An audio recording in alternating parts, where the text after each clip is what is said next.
ఎగిరేది BJP జెండానే అని Bharatiya Janata party Bhuvanagiri parliament అభ్యర్థి doctor Boora Narasayya Goud అన్నారు.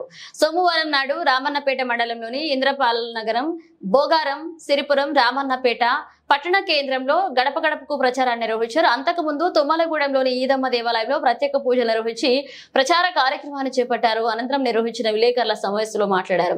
రాబోయే పార్లమెంట్ ఎన్నికల్లో ఖాళీ బిందులు కావాలంటే కాంగ్రెస్ పార్టీకి ఓటేయాలని, లంకి బిందులు కావాలంటే బీజేపీకి ఓటేయాలన్నారు. రానున్న పార్లమెంట్ ఎన్నికల్లో భారతీయ జనతా పార్టీ అఖండ మెజార్టీతో గెలిపింది.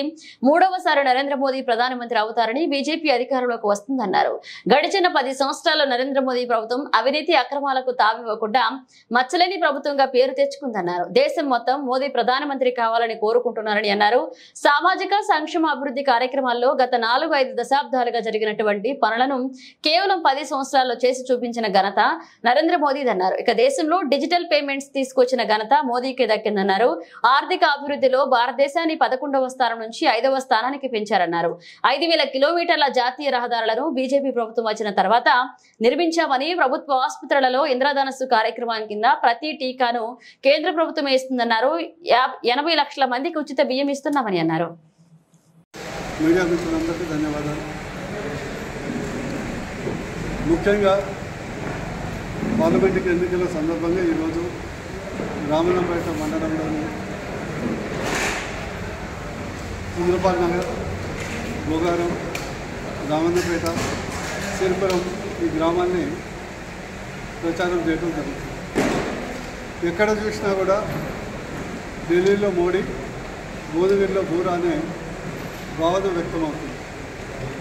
మరోసారి ప్రధానమంత్రి మోడీ కావాలనే భావన నివురు కప్పిన నిప్పులాగా తెలుస్తుంది.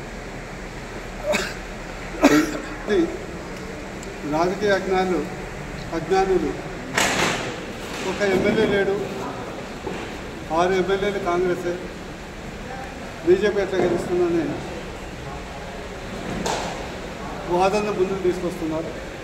కానీ ఏ సర్వే చూసినా, ఏ యొక్క మీడియా సంస్థ ఒపీనియన్ తీసుకున్నా, ఏ యొక్క పబ్లిక్ ఒపీనియన్ తీసుకున్నా 100% భువనగిరిలో బీజేపీ గెలుస్తుంది, భువనగిరిలో కాషాయ జెండా గెలుస్తుంది, భువనగిరిలో బూరా నరసయ్య గౌడ్ గెలుస్తుంది, ఢిల్లీలో ప్రధానమంత్రి మూడోసారి మళ్ళీ వస్తున్నాడు అనేది గ్యారంటీ. రాహుల్ గాంధీకే గ్యారంటీ ఉంటుంది, కానీ మోడీ గ్యారంటీ ఈజ్ 100% గ్యారంటీ. ఎందుకు ఇది వస్తుందంటే 2-3 ఫ్యాక్టర్స్.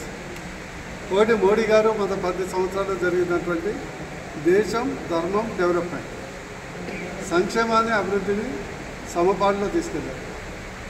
ప్రతి ఇంటికి దాదాపు 10 పథకాలు వస్తున్నాయి. అది ఉచిత రేషన్ కానీ, మరుగుదొడ్డి కానీ, ఉజ్వల గ్యాస్ కానీ, LED బల్బ్స్ కానీ, ఇంద్రధనుస్ వ్యాక్సిన్ కానీ, కోవిడ్ వ్యాక్సిన్ కానీ, మాతృవందన స్కీమ్ కానీ, మాతృ శిశు అభియాన్ కానీ, సుకన్య సమృద్ధి యోజన కానీ, జీవన సురక్ష యోజన కానీ, జీవన జ్యోతి యోజన కానీ, ఇట్లా ప్రతి ఇంటికి 10 మినిమం పథకాలు వస్తుంది. ఇంకా రైతులకు వేరే, రైతులకు ప్రతి గింజ కొనేది, ఎకరాకు 18,000 subsidy, fertiliser subsidy,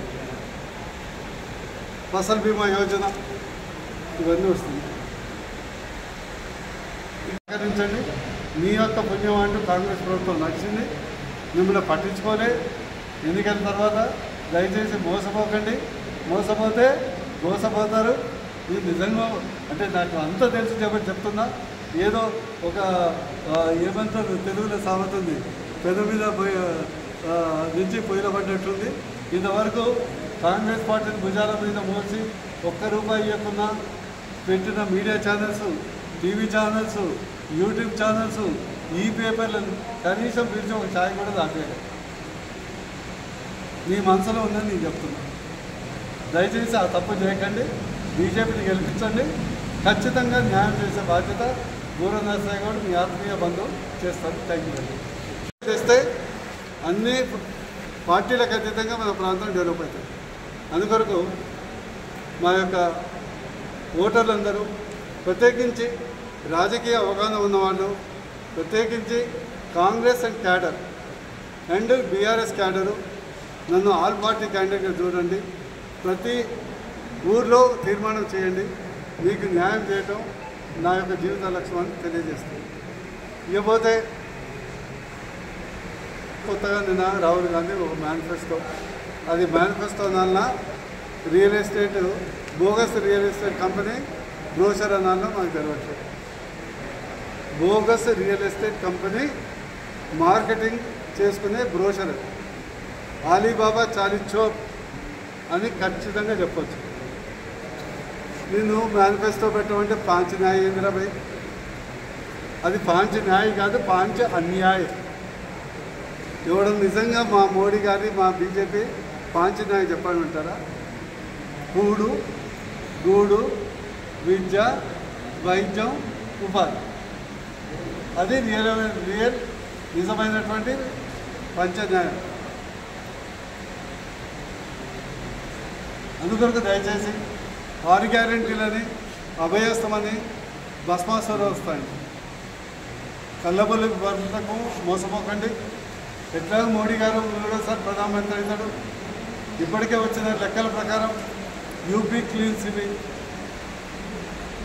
Madhya Pradesh clean sweep, Gujarat clean sweep, Rajasthan clean sweep, బీహార్లో 90%, Karnataka clean sweep, clean sweep, Himachal clean sweep, Delhi clean sweep. అంటే నేను రియల్ మీడియా సంస్థల సర్వే చెప్తున్నాను, నా సర్వే కాదు. అదేవిధంగా ఎప్పుడు అడుగు పెట్టినటువంటి కేరళలో కనీసం 3 నుంచి 4 సీట్లు గెలుస్తుంది. తమిళనాడులో మినిమం 5 సీట్లు గెలుస్తుంది. తెలంగాణలో 10 నుంచి 12 సీట్లు గెలుస్తుంది. ఆంధ్రప్రదేశ్లో కనీసం 3 నుంచి 4 సీట్లు గెలుస్తుంది. సో మేము అనుకుంటున్నాం అబ్కీ బార్ 400 పార్ కాదు, అబ్కీ బార్ 400 సే జ్యాదా పార్ కావచ్చు. మన భారతదేశం మరోసారి మనం చిన్నప్పుడు చదువుకున్నాం, గుప్తుల కాలంలో భారతదేశం స్వర్ణయుగం. మరోసారి భారతదేశానికి మోడీ గారి యొక్క హయాంలో స్వర్ణయుగాన్ని బంగారు భువనగిరిని చేయడం. అక్కడ మోడీ గారు స్వర్ణయుగం చేస్తారు, ఇక్కడ భువనగిరి బంగారు భువనగిరి చేయడం నా లక్ష్యం. కాబట్టి మీడియా మిత్రులు మీ ద్వారా మోడీ గారు వచ్చిన తర్వాత గతంలో ఎంబీబీఎస్ సీట్లు 50,000 ఉంది, 70,000 ఉంది. మోడీ గారు వచ్చిన తర్వాత 1,50,000 అయింది. గతంలో ఎయిమ్స్ 7 ఉండే, మోడీ గారు వచ్చిన తర్వాత దాదాపు 20 అయినాయి మన భువనగిరితో సహా. గతంలో 269 యూనివర్సిటీలు ఉండే, వారు వచ్చిన తర్వాత 500 యూనివర్సిటీలు అయినాయి. గతంలో దేశంలో 900 కిలోమీటర్ల జాతీయ రహదారులు ఉండే, బట్ మోడీ గారు వచ్చిన తర్వాత ఈరోజు 1,50,000 అంటే దాదాపు 60,000 కిలోమీటర్ల కొత్త జాతీయ రహదారులు వచ్చాయి. ఈరోజు మోడీ గారు వచ్చిన తర్వాత 100% ఎలక్ట్రిఫికేషన్ అయ్యింది. 100% ఎలక్ట్రిఫికేషన్ అంటే ట్రైన్స్ అన్నీ ఎలక్ట్రిఫికేషన్ అయింది. మోడీ గారు వచ్చిన తర్వాత కరెంటు ఉత్పత్తి 4 లక్షల మెగావాట్లకు పెరిగింది. అందుకొరకు మోడీ గారికి ఏమన్నా చేస్తామంటే.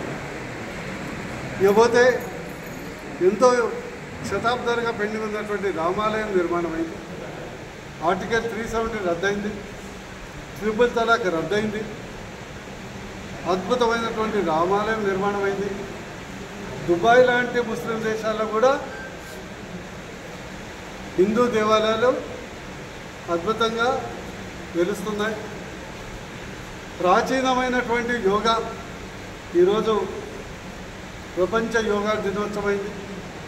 మరుగున పడ్డ చిరుధాన్యాలు ఈరోజు ప్రపంచం మళ్ళా ఆస్వాదిస్తుంది. ఇవన్నీ గతంలో కూడా ఉన్నాయి, కానీ కావటానికి ప్రసిద్ధి చేయడానికి మోడీ గారు కాదు. అందుకొరకు మోడీ గారికి ఇకపోతే అంత సూర్యుని ముందా నేను చిన్న లైట్ బల్బ్ అనుకోండి. గతంలో ఒకసారి ఎంపిక చేశాను. నాకంటూ ట్రాక్ రికార్డు ఉంది. నా రిపోర్ట్ కార్డు A+. నా రిపోర్ట్ కార్డు మీరు నా పేరెంట్స్ అనుకోండి, నా రిపోర్ట్ కార్డు A+. 9,000 కోట్ల నిధులు, నవరత్నాలు, ఎయిమ్స్ ఈరోజు అపోలో హాస్పిటల్ 25 ఎకరాల్లో ఉంటే మన ఎయిమ్స్ 222 ఎకరాల్లో స్థాపించాను. ఈరోజు 2000 ఓపీ ప్రతిరోజు అవుతుంది. 10 లక్షల ఆపరేషన్ అపోలోలో అయితే 10 రూపాయలకు మన ఎయిమ్స్లో అవుతుంది. అంతకంటే మంచి చరిత్ర అక్కడ. ఈరోజు కేంద్రీయ విద్యాలయం తెలంగాణ రాష్ట్రంలో ఏర్పడిన తర్వాత మొదటి కేంద్రీయ విద్యాలయం నేను తెచ్చాను. ఎంఎంటీఎస్ తెచ్చాను. ఈరోజు భువనగిరిలో ఎక్కడ పోయినా జాతీయ రహదారు 524 కిలోమీటర్ల జాతీయ రహదారులు బూర నర్సయ్య గౌడ్ తీసుకొచ్చారు. అదేవిధంగా స్ఫూర్తి పథకం కింద కేంద్రంలో మోత్కూరు హ్యాండ్లూమ్ క్లస్టర్కు 2 కోట్లు, పెంబర్తికి 2 కోట్లు, కొండమల్లపల్లిలో తాటి రీసెర్చ్ కేంద్రం చేయటం జరిగింది. జనగాంలో నేను డాక్టర్ చేపట్టి డెలివరీస్ బయట కూడా ఒక్కొక్కటి 50,000 లక్ష రూపాయలు ఛార్జ్ చేస్తున్నాను. 100 పడకల మాతా శిశు హాస్పిటల్ స్థాపించాను. ఈరోజు 400 డెలివరీ నెలకైతుంది. అందుకొరకు మోడీ బూర గారికి బూర నర్సయ్య గౌడ్కి ఓట్ చేస్తున్నాను. చర్యలలో విద్య అనేది చాలా కీలకం కాబట్టి పాలిటెక్నిక్ కాలేజీ నేను పర్మిషన్ చెప్పి చేయించాను. ఈ యొక్క నవరత్నాలు 9,000 కోట్లు. అదేవిధంగా ప్రతి గ్రామంలో 80% మీరు అడగండి బూర నర్సయ్య గౌడ్ ఎంపీలో సీసీ రోడ్ అని ఉంటుంది, వాటర్ ప్లాంట్ అని ఉంటుంది, కమ్యూనిటీ భవన్ అని ఉంటుంది, ఎల్ఈడి బల్బ్స్ అని ఉంటుంది, ఐమాక్స్. అందుకొరకు బూర నర్సయ్య గౌడ్ చేస్తున్నారు. ఒక గతంలో కోల్పోయి ఇబ్బంది పడ్డాం, భువనగిరి మోసపోయిందని వేయటం జరిగింది. అందుకొరకు దయచేసి మీ ద్వారా భువనగిరి ప్రాంత ప్రజలకు విజ్ఞప్తి చేస్తున్నా, దయచేసి మీరందరూ కమలం పువ్వు గుర్తుకు పెట్టేయండి. నేను మోడీ గారి హయాంలో పనిచేస్తాను. నేను అపోజిట్ గవర్నమెంట్ మోడీ ఉన్నా, టీఆర్ఎస్ ఎంపీ ఉన్నా, ఇన్ని తెచ్చిన వాడిని అయితే సొంత గవర్నమెంట్లో కనీసం 20,000 కోట్ల అభివృద్ధి పనులు తేవటం నా లక్ష్యం అని నేను విజ్ఞప్తి చేస్తాను.